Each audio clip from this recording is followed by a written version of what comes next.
dang it. I showed that film before. Last year. I was looking in my spreadsheet. It's a Google sheet. And I did a search, and I couldn't find it. And I was like, oh, okay, I'll show this. And then when I typed it in, the Google Sheets is set up to tell me when it kind of italicized it and says, oh, you've shown this before. I'm like, oh. So that's annoying. So annoying. Anyways, I'm Skip Alzheimer. Welcome to the AV Geeks Lunchtime Streaming Show where we watch old 16mm films. And man, I'm going to try to type this one in because maybe this one is has been shown.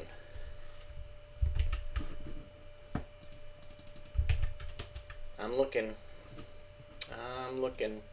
All right, I guess it hasn't. All right, at least it's not in my spreadsheet, which that's what I have to go by. So, anyways, this is Bale handling with no hand labor. So, Bale handling with no hand labor.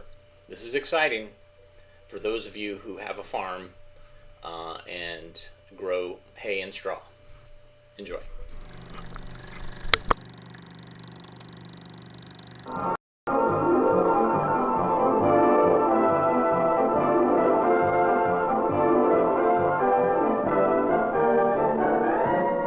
Farmhand, first in farm materials handling, offers you the greatest labor saver in the history of hay handling.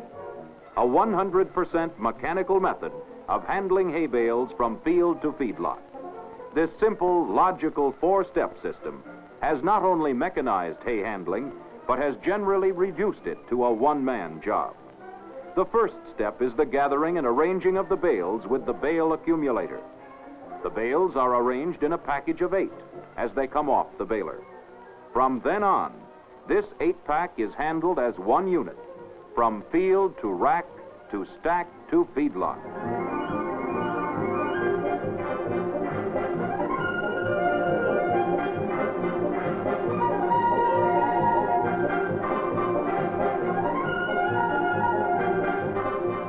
The second, or removal phase, includes pickup, loading, and hauling. Here, the hand is taken out of handling, requiring only the touch of a lever to grasp and lift 600 pounds of bales with the farmhand bale fork. The packs can be loaded on the rack much faster than the baler can bale them, and transported quickly and safely with a farmhand bale wagon over level ground or slope to the stack site. The third step is mechanical stacking, where one man with loader and bale fork builds stable, weather-resistant stacks better than any hand-built stack you've ever seen. The movement of bales to the feeding area is the final step in the revolutionary farmhand bale handling system. And not once during the entire process have the bales been lifted by hand. Pick them up and set them down. Each bale here, from field to storage, is lifted by hand at least 4 times. And 3 men do the job. This is ridiculous. Handling bales by hand belongs to the days of the walking plow and the thrashing machine, and has no place in modern farming. As you watch this mechanical system develop in detail, visualize the labor saving, the greater speed and convenience, and the potentially better hay as compared with your present methods. This entirely new system has been proven in all areas of the country. A system that works equally well in all hay crops, light or heavy, on all farms, large or small.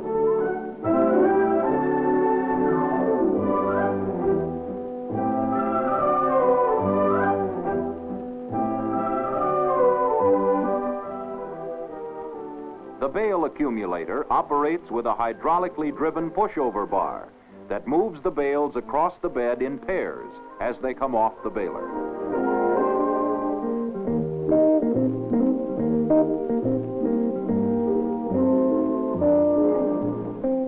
The instant the accumulator is filled to its capacity of 8, the push-off bar eases off all 8 bales as a uniform package.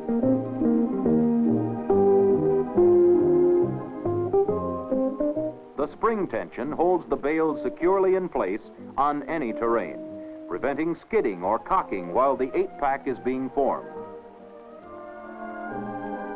Two sources of hydraulic power are available for the accumulator. The farmhand plug-on pump, operating off the tractor power takeoff, is used with engine balers. PTO balers use the special hydraulic pump driven by twin V-belts off the baler flywheel. The farmhand bale accumulator is adaptable to most popular makes of square balers and adjusts for various size twine or wire tie bales. The newest model incorporates many improvements for added structural strength, a broader range of adjustments, and more stability with larger single dolly wheels. This accumulator has handled over 80,000 bales in one season, and a farmhand loader and bale fork working in extremely heavy hay, hauled and stacked as many as 4,000 bales a day. How does this compare with your present method? The accumulator is not limited to use on big fields or level land. It follows the baler faithfully on turns and keeps its packages intact on short strips, in corners, and on hillsides as well as on level ground. In the pickup and loading step, the 8-pack of bales is handled as a single unit, requiring only the operation of a valve lever to sink the hooks, pick up and place 600 pounds of bales onto the rack. It would take 4 hired men on the ground and 4 on the rack to do the same job in the same time. Note also the third important unit of the farmhand system, the bale wagon, with slanting tailgate, which permits fast, effortless loading and hauling 120 bales without cross-tying, without dropping a single bale. The pickup operation, the handling of bales in 8-pack units, is done entirely from the tractor seat with the mere touch of a lever. The bale fork fits either the farmhand F10 or F11 loader and can be adapted to other heavy-duty loaders. In recent years, this rancher has spent from $3,500 to $4,000 every year on labor for 3 hired men working several weeks on each of 3 cuttings to put up his hay crop, wages plus room and board. Last year, he bought an accumulator and bale fork. This enabled one man to put up the hay crop alone in 1/3 of the time, saving thousands of dollars in labor, plus paying for the equipment that can be used for many years to come. We now see how this system does such an efficient job. By parking the wagon in a central location among the bale packages, the operator cuts his travel distance, thereby loading a maximum number of bales with minimum driving time. Note that the bed of the farmhand bale wagon is built the right length to accommodate bales in 3 packages of 8. A larger 160 bale model is also available. This system is so fast that one man with one tractor can load the bale wagon, haul it a mile or more, unload and stack the bales, and return to the field, all in about the same time it takes to bale the hay. One man working alone with the farmhand bale handling system can bale all morning and have the hay in the stack by supper time. The farmhand system solves several problems. Besides eliminating the back break and reducing manpower costs, it gets the hay off the field faster to preserve quality and to speed up watering in irrigated areas. It permits you to make bigger bales to save twine or wire. Farmhand has the only complete hay handling system that works equally well with any type hay in any area, and only the accumulator is seasonal equipment. The loader and wagon have dozens of year-round uses.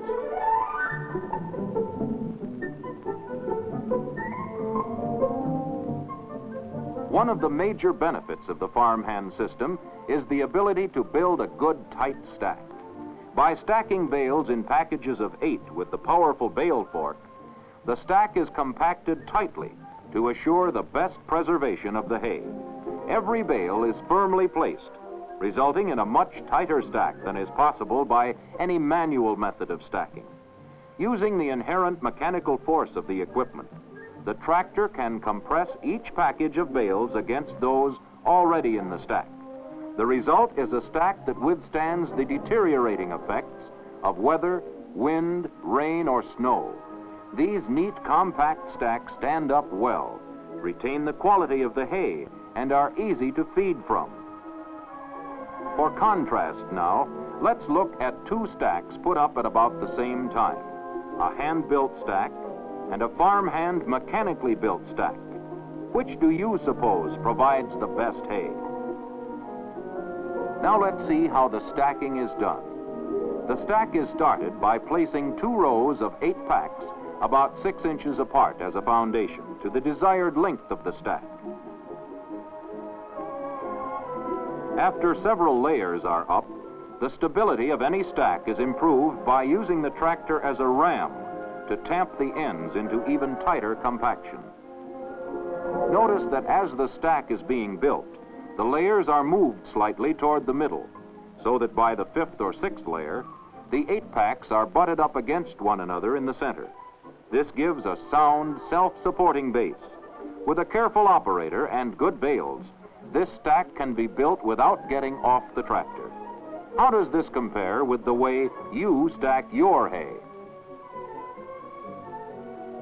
Another method suitable for all types of bales utilizes a guide core in starting the stack.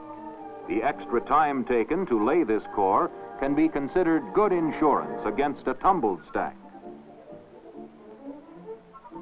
The core is laid with the first layer running crosswise to the length of the stack, with the remaining layers going lengthwise. This method of stacking is excellent for inexperienced operators or for the expert who has just bought his bale fork attachment. In mechanical stacking, the bales fit together with the texture intertwined, a feature that cannot be obtained by hand stacking, because only tractor power can pack bales that tightly. This farmhand-built core stack of slippery barley straw, owned by a senator from Grass Lodge, Montana, withstood 100-mile-per-hour winds. There is more to the system than just hauling from the field and stacking. After the hay is put up, of course, it must be either fed or sold. The feeder can utilize the fork, as they're doing in many western areas, to move bales from the stack as needed into the feedlot. If the stack is located any distance from the livestock, the bale wagon can be loaded in a very short time, and the bales hauled to the lot. Here, they're placed into the bunk or feed rack with the fork, without touching a bale.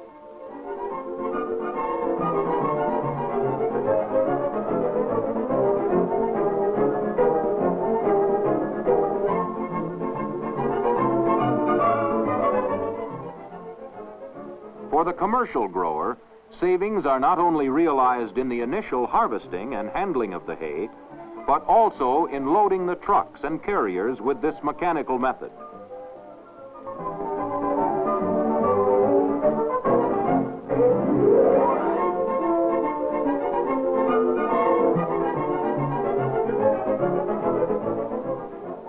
Thus we see that the farmhand bale handling system is more than machinery.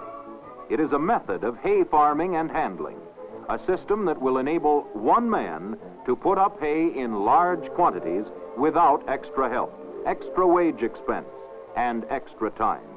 It gives the hay grower added muscle and speed to do a big job with no more effort expended than is necessary to drive the tractor. The new hay handling system pays off in better hay because it's off the field faster, and because farmhand-built stacks are tighter, more compact to reduce weather damage. By getting the bales off faster, you're able to irrigate sooner. You save twine or wire by making bigger bales. Unlike other bale handling equipment, 2 components, the loader and bale wagon, are year-round equipment. Here is a method as modern as tomorrow that further mechanizes your ranch or farm. Now, you can expand your hay acreages, where it was previously impossible due to manpower shortage or high labor cost. Ask your farmhand dealer to show you this system and how it can work for you.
All right.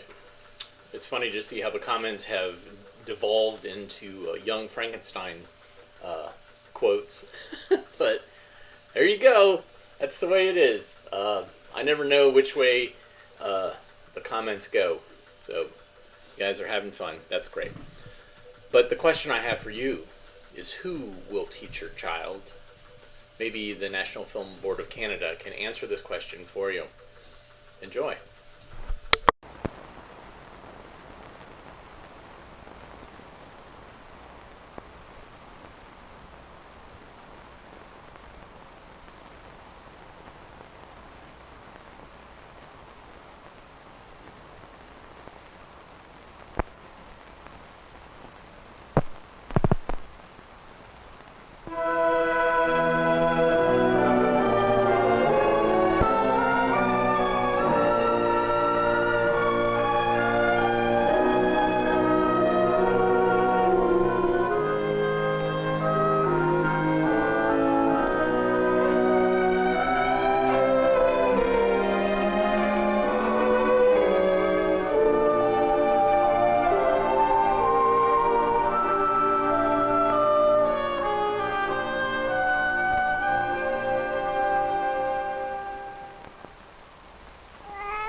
With a cry, he announces his arrival.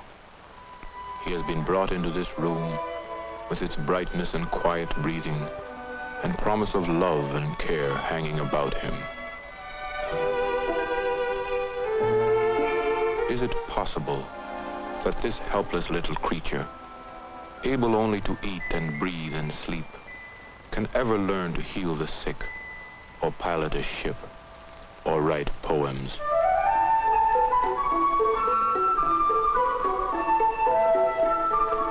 Yet, from the moment he is born, your child, anybody's child, is learning.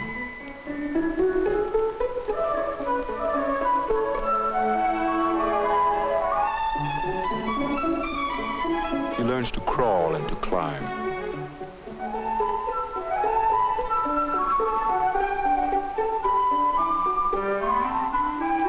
He reaches out for everything that is bright, blue and dancing and lovely to touch.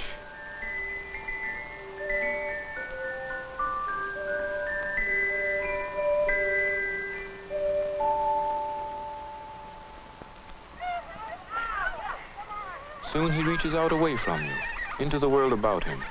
And as a wise parent, you encourage him in his little voyages of discovery. Now, B, you run over and play with the kids. He has so much to learn. How to get along with others, how the game goes. And perhaps he doesn't seem very bright about things. Touch on B. Touch on Joe.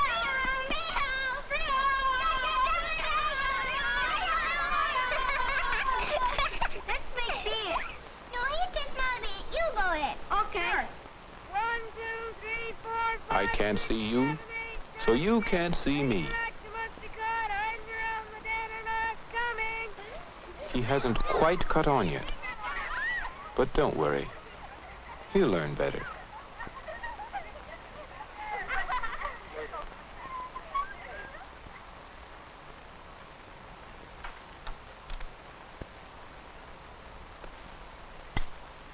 For as children grow, new powers and insights and abilities emerge as quietly and easily as on a summer's night.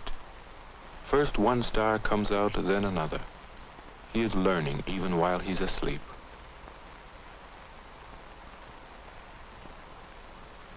Tomorrow he may open his eyes on a world where he can do something he has never managed before.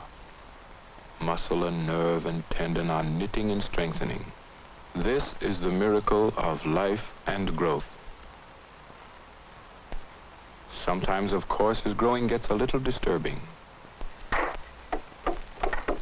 At 5, through for good with home and family, and out on his own in a wide, strange world. What are those queer things?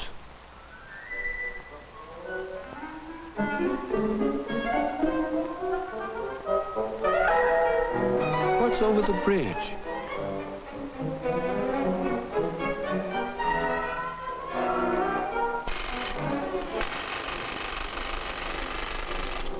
Why are those men making that noise? What are they doing? Where am I? Where am I now? Hey, kid, do you want to get yourself killed? What's the matter with you? Are you lost?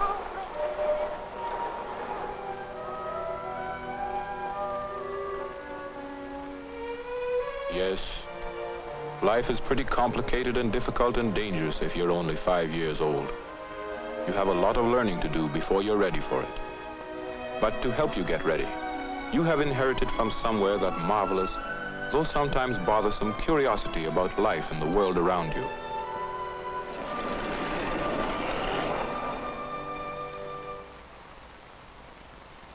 We have schools to channel that curiosity into useful and exciting learning. Your child will continue to learn from nature and his own experience. But above all, from the time he starts school, he will be guided by a teacher for hundreds of weeks and thousands of days. It has been said that the whole art of teaching is only the art of awakening the natural curiosity of young minds for the purpose of satisfying it afterwards. Yes? How high up is the sky? I haven't time to be bothered with silly questions. Did you finish the work I gave you? No. Get busy then.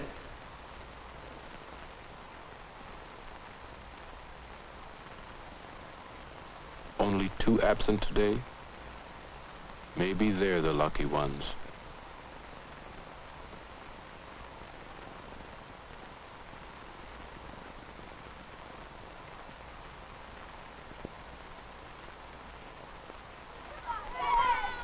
A good teacher knows that she is dealing not only with the routines of school, but also with the minds and souls of little people at the growing time.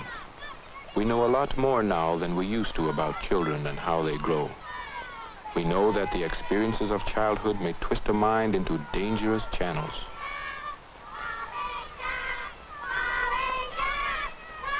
What's the matter with Mike? What's got into him lately? Mike? Mike? She could, of course, shrug it off as not her business. Children do have their little ups and downs.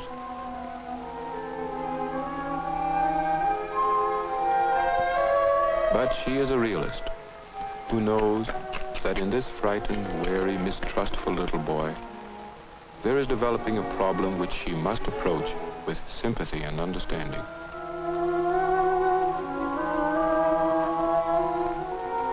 Why did you run away, Mike?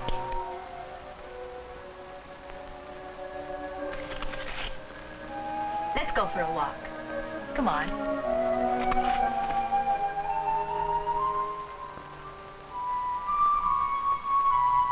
In her work of guiding children to maturity, She will meet so many problems. The timid child, the unwanted child, the over-aggressive, or a Mike struggling against an intolerance he doesn't understand. They say I can't play with them. They say I'm Polak. I hate those kids. He has learned to fear and hate the children around him. He could grow up to hate everyone. The little troubles of childhood? Nonsense.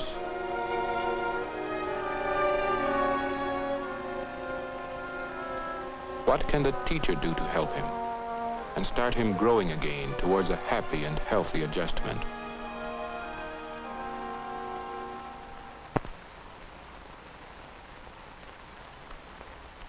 Sometimes she will have to look beyond the school for help, just as she would consult a doctor if someone were ill. But usually with time and love and patience, she can give him back courage and faith in himself through using the talents he possesses. His English may still be imperfect, but he can sing. Dobru noc, mamila, dobru noc. Nej satisnivajú one sny. Dobru noc, dobre spí. Nej satisnivajú one sny. Dobru noc, dobre spí. Nej satisnivajú one sny.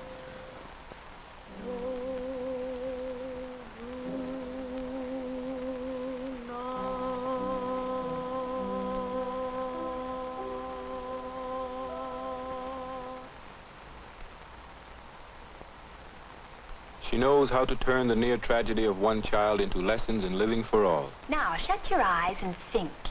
How many people do you think there are in the whole world?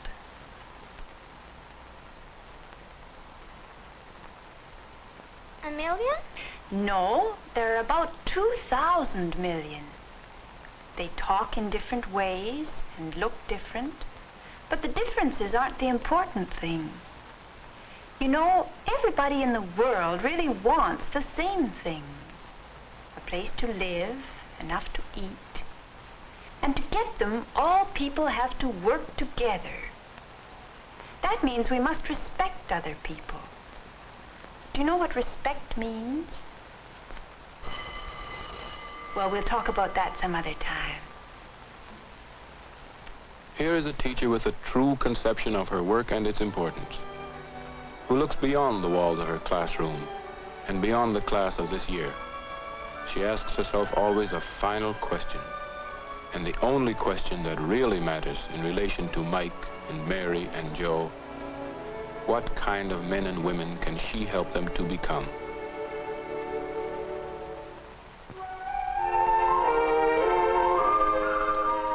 What opportunities are the children in your community getting? Here's what happened in our town. Miss G came here last fall after a year at normal school.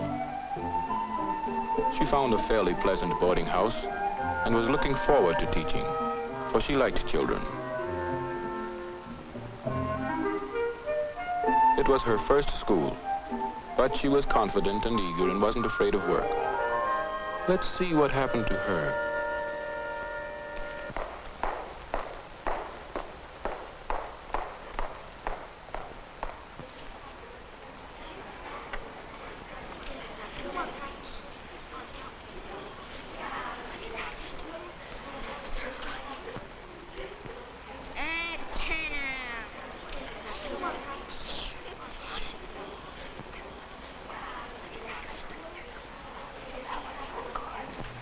Have you finished your map yet? No, Miss G.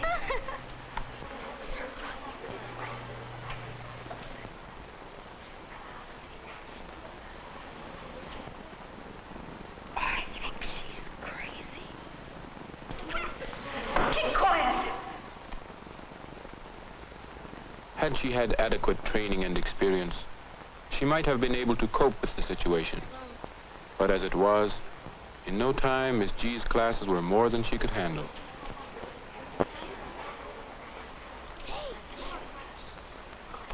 Utter waste. Waste of minds, waste of energies, waste of precious opportunities.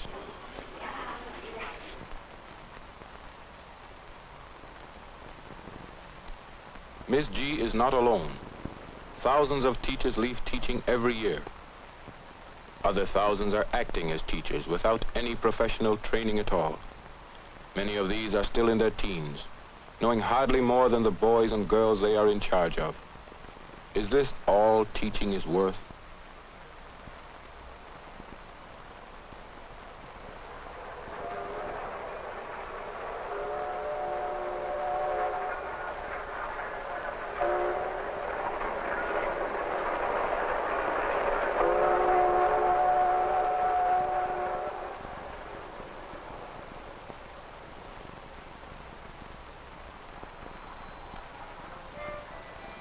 Miss G left at the end of June.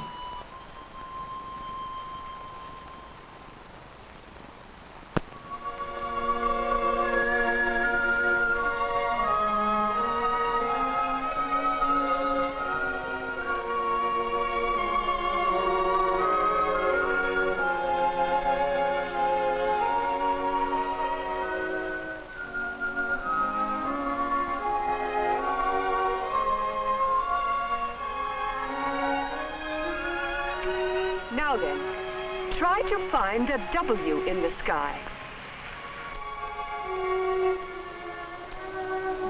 I see it. I can see it. That's called a constellation, and its name is Cassiopeia. How far away is the moon? Well, I'm going to ask you a question. How far is it from the school to Hanson's store? About 3 miles. And how long does it take you to walk there? Oh, about an hour. Well, the moon up there is over 240,000 miles away. Tomorrow, I want you to tell me how long it will take you to walk to the moon. Supposing there was a straight path right from here. And now, look up there. Follow my finger. That star is 200 billion miles away. How do they know? How does anybody know anything? As we explore the universe further and further, we find our knowledge always expanding, always changing. It is the teacher who has the enormous and rewarding responsibility of transmitting the best of this to future generations.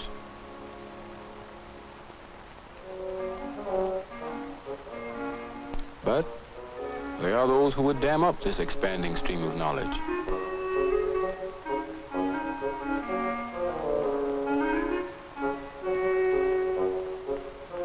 Nowadays, they're spending too much money on frills. I can't agree with those fancied ideas. Teach them to spell, teach them to read, teach them to figure. That's the way that I learned in my early days in school. Yes, sir. It seems only yesterday since I was in school myself. But it wasn't yesterday. It was 60 years ago. And that might have been you, Mr. James.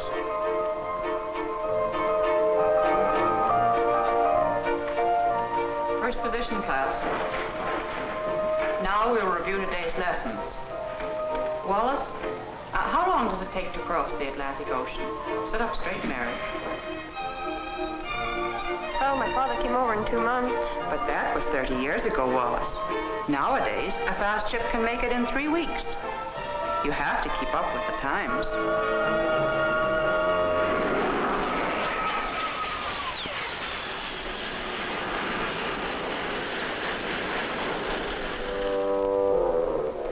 How far can the human voice carry, Lavinia?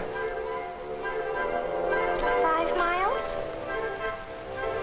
Maybe. Oh, no, Lavinia. Not even the loudest and strongest voice could carry as far as that. You see, sound waves get lost in the air very quickly. There'll be a concert from the BBC Midland Lights. Are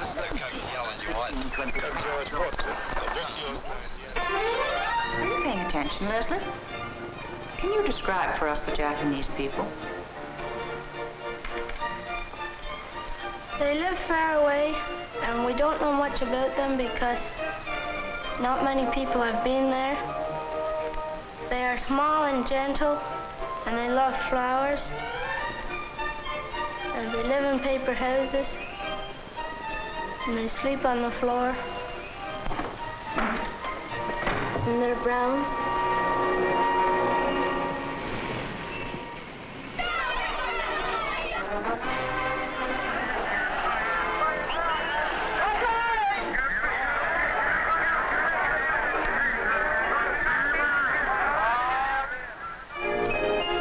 You'll have to do more work on that, Leslie.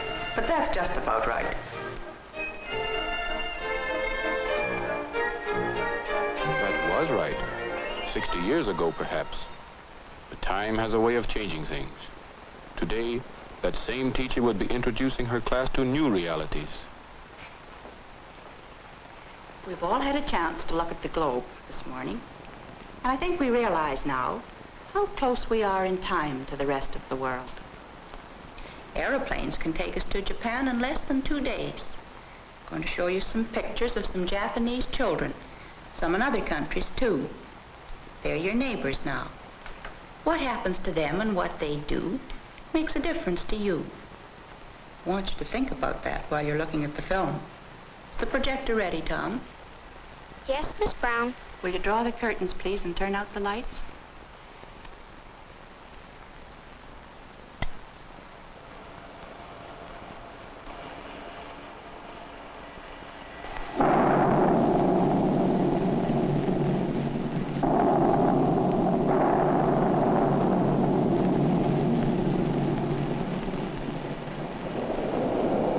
New forces are abroad in the world that will affect every child's life.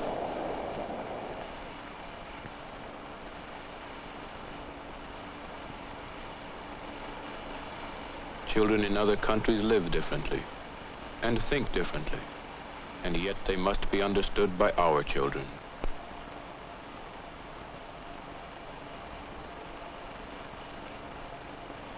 Will your children learn to harness the world's ever-growing powers? More important than that, will they learn to use them constructively? For techniques and machines are mindless. Only well-developed minds, trained to compassion and vision, can make these powers useful. More and more parents are demanding that teaching really become a profession. They are realizing the special qualities, the energy and imagination required of good teachers, if they are to lead our children out towards an understanding of the world around them. Friends, Romans, countrymen, lend me your ears. I come to bury Caesar not to praise him. To throw light on modern problems, the good teacher draws upon the storehouse of the past. He knows how to breathe life into the greatest of its treasures. Oh, what a fall was there, my country. Then I and you and all of us fell down, whilst bloody treason flourished over us. Oh, now you weep. I perceive you feel the glint of pity. These are gracious drops. Kind souls, what weep you when you but behold our Caesar's vesture wounded? Look you here. Here is himself, marred, as you see, with traitors. Now, what was really happening here under the cloak of beautiful language? Do you think Antony was telling the truth? Or was he twisting the truth by ignoring important facts? That mob was moved, as perhaps you were, by Antony's words. But for his own ends, he made them forget the most important fact of all, that Caesar was trying to become a dictator. Now, here in school, you learn a lot of facts. At least I hope you do. But facts aren't enough. The hard thing, and yet the exciting thing, is to get at the meaning of facts, discover the real truth behind them. This is the beginning of wisdom. It has been said that a teacher affects eternity. He can never tell where his influence stops. We have seen it with the greatest of humanity's teachers. Teachers who have influenced whole civilizations and changed the course of history. What about our teachers? How are we to attract more of the specially gifted into teaching? How are we to keep them there when we have trained them? Are we prepared to pay what good teaching is worth? Here is a challenge for everyone, for the prospective teacher and for the parent. Will all our children get the best at school? Who will satisfy their need to know?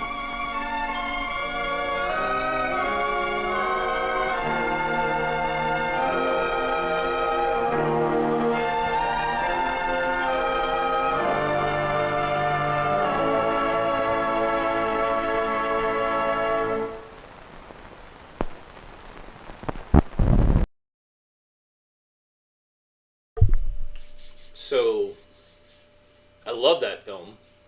I'm sorry, I have crust in my mouth from pizza. 1 second. I'll eat off site. Alright. I love that film. There's so much. I like the goofus and gallant teacher. I like the kids. It's of a time. And then that teacher who suddenly shows like atomic test footage. Oh my god. It's insane. So let's go back to our friends at Coronet and learn about the United States in the 20th century, 1920 to 1932. Enjoy.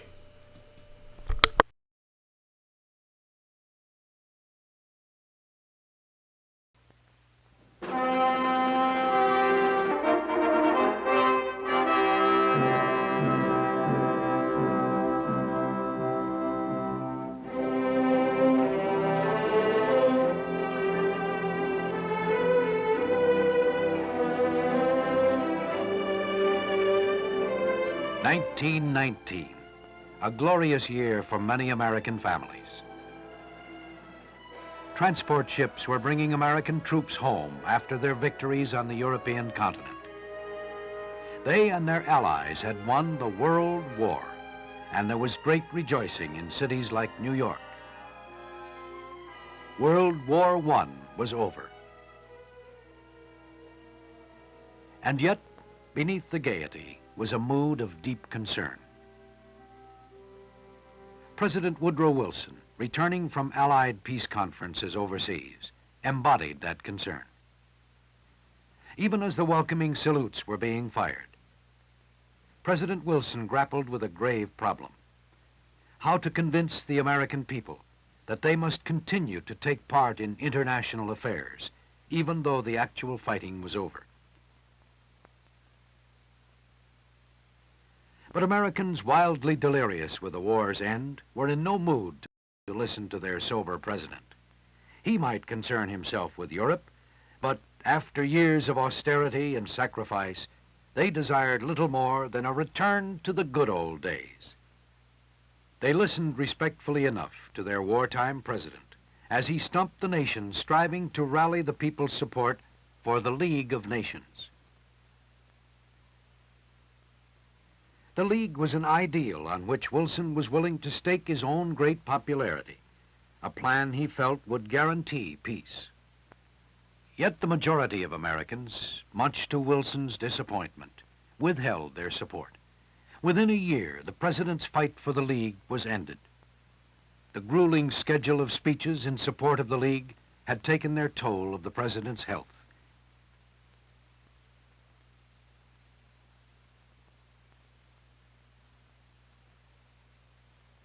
By 1920, the effect of his unsuccessful crusade for United States support of the League of Nations was clearly written on the president's face. Why had the American people refused to support Wilson's foreign policy? To simplify matters, let's say that Americans wanted to forget the war and its restrictions. They wanted a return to the good old pre-war days that Wilson's liberal Democrat administration and a world war had seemingly interrupted. In short, they wanted a social and political change.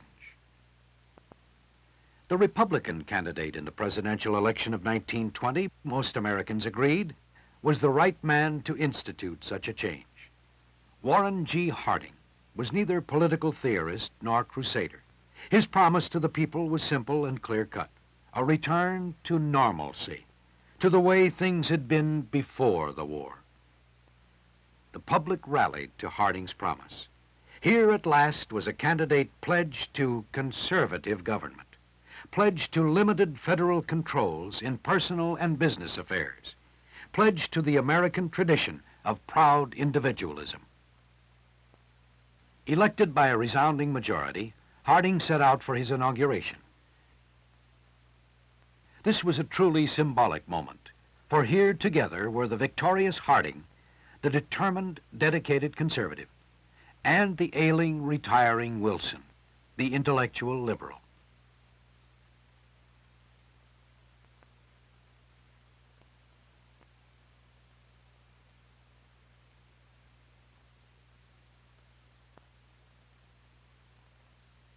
In front of the Capitol, traditional site of presidential inaugurations, Harding received the oath of office and sounded the keynote of his policies by saying that he wanted the best minds to advise him. True to his aims, Harding recruited many distinguished private citizens to serve his administration, and several did so ably. Charles Evans Hughes, Secretary of State, was one of the most capable. In 1921, Hughes was responsible for an international conference among several military powers, at which a treaty for voluntary curtailment of naval construction was signed. This treaty seemed a practical way to avoid another international war.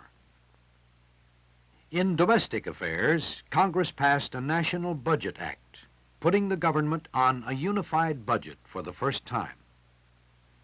Such conservative measures were actively supported by Secretary of the Treasury Andrew Mellon, who believed in cutting the federal budget, reducing personal taxes, and raising tariffs. Under President Harding's administration then, the tempo of American life did return to the promised normalcy, at least for a while. Americans returned to peacetime activities. There was more time for leisure now, and for entertainment. Signs of the new prosperity could be seen in almost every segment of the economy. Employment levels climbed as manufacturing and other business activities increased.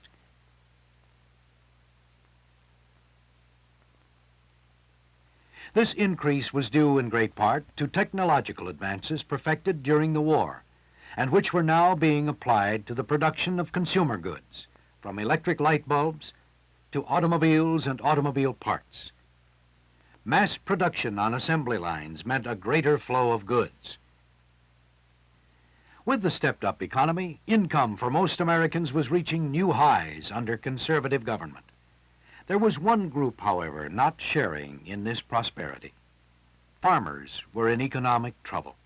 Overproduction, plummeting food prices, and inflation had forced many farmers into poverty or bankruptcy. Here then was a hard core of discontent with conservative government.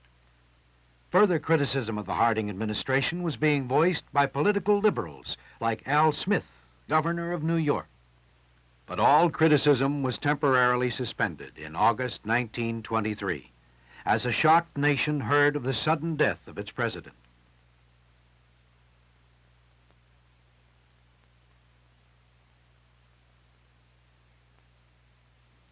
Grief-stricken, the nation marked time as the flag-draped coffin of President Harding was moved in stately procession down Pennsylvania Avenue to the Capitol. Yet, even as Americans mourned, they were learning details of shocking misconduct in Harding's administration. Charges of graft were brought against Secretary of the Interior Albert B. Fall. One of Harding's closest associates, he had secretly leased naval oil reserves to private developers, thus precipitating an incident newspapers vehemently exposed as the Teapot Dome scandal. Then there were the cases of Attorney General Harry M. Daugherty, who had used his office for personal gain, and alien property custodian Thomas W. Miller, who was to be accused and convicted for the misappropriation of certain stocks owned by aliens. Still, several presidential appointees, men like Secretary of State Hughes, Secretary of the Treasury Mellon, and Secretary of Commerce Herbert Hoover had proved honest and competent. With such men, it was difficult to condemn outright Harding's administration. Few doubted the honesty and competency of Vice President Calvin Coolidge, who vigorously completed Harding's term of office and continued to pursue the cause of conservative government. Coolidge so successfully restored integrity in Washington that he easily won the presidency for himself in the election of 1924. Coolidge's inauguration meant the continuation of golden prosperity. Economic indicators such as rates of steel production, number of construction starts, levels of employment, all pointed upwards. There were plenty of factors that kept the economy booming in the mid-1920s. Radio was fast developing as a means of communication and entertainment, and as a medium of advertising. The prosperous American public was exhorted on all sides to buy not only the necessities of everyday life, but fashionable clothing as well. Then, too, there was a whole new array of improved appliances on the market. As time went on, increasing numbers of products were sold on credit as wages failed to keep up with prices. Installment buying became more common in the purchase of automobiles. The motor car industry boomed. Production increased from 1.5 million cars in 1921 to more than 3 million in 1924.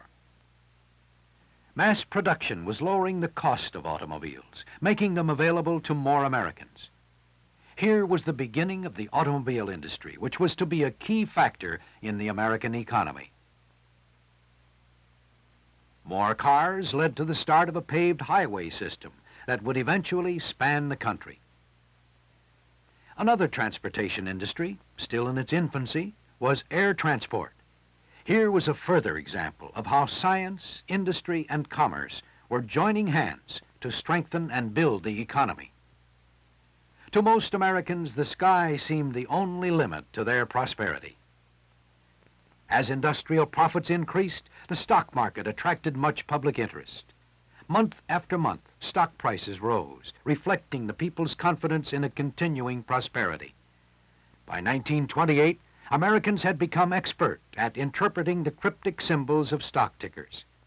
Stock could also be purchased on credit or margin for a fraction of their cash value, in the hope that they could be sold later at higher prices. Even people of average means read stock market reports, hoping to build small sums into fortunes if the boom continued. But there were danger signs not reflected in the rising stock quotations. Continuing overproduction of foodstuffs was one sign that all was not right with the economy. Farmers grew larger crops in an effort to keep pace with the rising prices they paid and the falling prices they received. Even so, the conservative administration of President Coolidge had a wide base of popular support.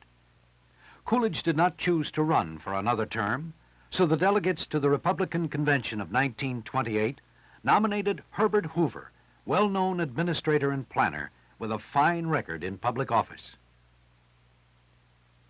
Hoover launched a vigorous campaign across the country, and the sizes of the crowds that came to cheer him indicated the people's satisfaction with conservative government. The nation, Hoover declared, was close to abolishing poverty, and continuing conservative government might well mean achieving that goal. Most people seemed to agree. Of quite another opinion was liberal Democratic candidate Al Smith. This popular governor of New York showed surprising political strength. But in 1928, Herbert Hoover was elected to succeed President Coolidge. The philosophy of conservative government would continue for at least 4 more years under President Hoover. For a time after Hoover's inauguration, the economic news continued to look promising. stock prices continued to rise, and many investors happily awaited the day when stock prices reached their high point, the day they'd sell their paper fortunes for real wealth. But from the financial district along Wall Street in New York City, signs of economic instability began to appear in October 1929 as the market started to sag. By the end of October, a continuous wave of selling had plunged the market into a decline of value estimated at $15 billion. Panic set in on the floor of the stock exchanges as the slump in prices wiped out the savings of countless Americans. The actual causes behind the market crash are difficult to determine even today. But one thing is certain: it set off the greatest depression the country had ever known. As business activity dwindled in the months after the crash, more and more factories cut production or shut down. Unemployment soared. People's confidence in conservative government was badly shaken as the ranks of the jobless increased. The burden of nearly a decade of uncontrolled economic boom and inflation had fallen upon President Hoover's shoulders. The president counseled that the effects of the crash would be only temporary if public concern could be kept from deteriorating into hysteria. To do this, he proposed to Congress certain aid measures, including loans to industry and a federal farm program. But the situation had already deteriorated. Crowds of unemployed milled about aimlessly on the streets. Others, without the price of a meal, waited in missionary soup and bread lines. And still others clamored outside banks for their savings. The banks, too, had been caught in the plummeting economy and could not pay their depositors. The 1931 bank failures, together with chronic unemployment, had shaken the faith of the people in conservative government. This way of life was certainly not the prosperous life they believed had been promised them. Hopelessness gave way to desperation. Early in 1932, thousands of militant unemployed, singing, shouting, and chanting protest slogans, descended upon Washington to present personally their demands for economic relief to the government.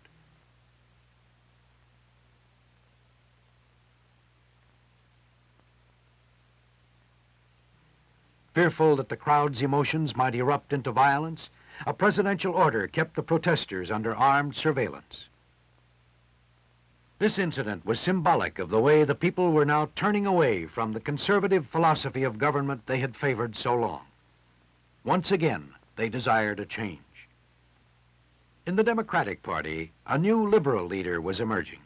As presidential candidate in 1932, Franklin D. Roosevelt. Roosevelt promised recovery through new methods of priming the economy. To many people, he was a warm, magnetic personality, genuinely concerned with their problems. To others, he was a crowd pleaser, a skilled politician seeking power. In his campaign, Roosevelt promised new, expanded powers for the federal government. These powers would include new tax measures, new social reforms, new economic controls. In short, a New Deal. And the public responded overwhelmingly. The election of Roosevelt to succeed President Hoover meant that the public had temporarily rejected the conservative philosophy of government.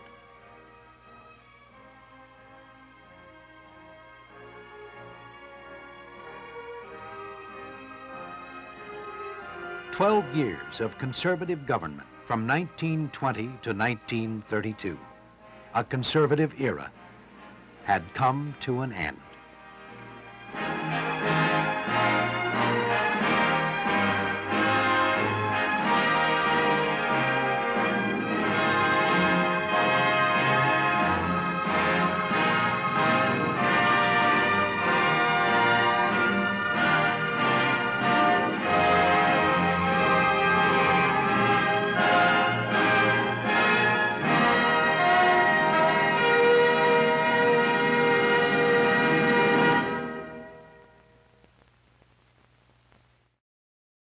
So exciting.